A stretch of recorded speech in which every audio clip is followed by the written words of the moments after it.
I would probably point them towards services and technology. I would probably advise them to build a financial model that wasn't dependent on traditional capital. Yeah, I would want to see whether they were a smart business person. Traditional capital is impatient capital, looking for returns too quickly, so looking to scale the company so that they can sell it on. And I think that many small businesses that are starting up and that are trying to grapple with some of these sustainability issues are longer term plays. Nike's senior management in the main didn't understand the problem. They felt outrage instead of insight, and you have to take people beyond outrage. So stage one is get beyond denial. Stage two is make friends. Meet people who understand the problem and can help you solve it. So that's collaboration and partnership. Stage three, professionalize the solution. Build systems, management processes, incentive structures, measurement models, reporting and accountability frameworks. Make it part of the business rather than desperately trying to solve something on the side.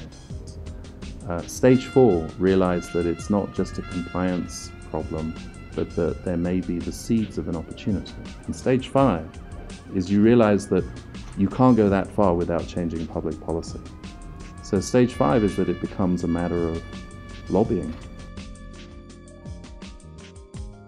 Amongst the many things that don't work in China and decisions that have been taken that I might not agree with, I also acknowledge very clearly some of the extraordinary successes of the last 30 years from a developmental anti-poverty point of view. So that's one. Two, one sees that they are an emerging superpower, both with a huge, long history, but also with an immaturity in a modern society to function as a superpower. There is a learning process.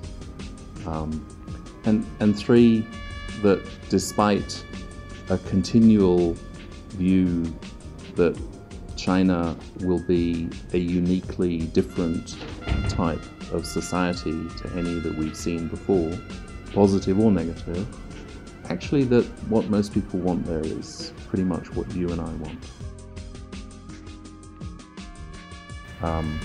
It seems unlikely that we can reverse that trend to below 2 degrees. In other words, a model of mitigation to prevent climate change now seems unlikely. So we are in a world of adaptation. How do we adjust the way economies and societies work so that they can cope with massive climatic shifts? I think that needs a revolution in the way business works.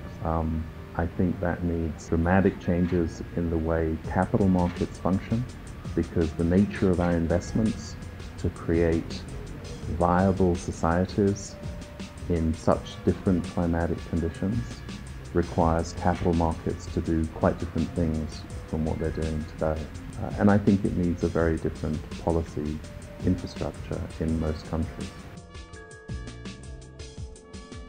My impression is that you are facing the opportunity of growth and immediate success, and it could bring you significant damage in the longer term.